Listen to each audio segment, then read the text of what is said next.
What's up guys, this is Adam from 3dmodelsworld.com. Welcome to another Maya making of, and today we're gonna show you how we created the Star Wars poster projection using Maya, Photoshop and After Effects. In the beginning we're gonna show you how we use Photoshop to basically separate all the elements in the poster, and now how we painted some extensions as well.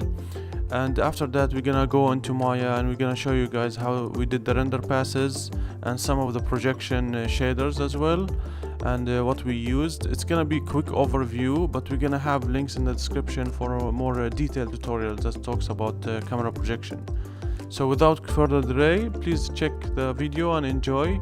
Hopefully this video will help you guys, and always let me know if you have any questions, and don't forget to subscribe to our channel. Feel free to check our website 3dmodelsworld.com for more tutorials and cool 3D assets.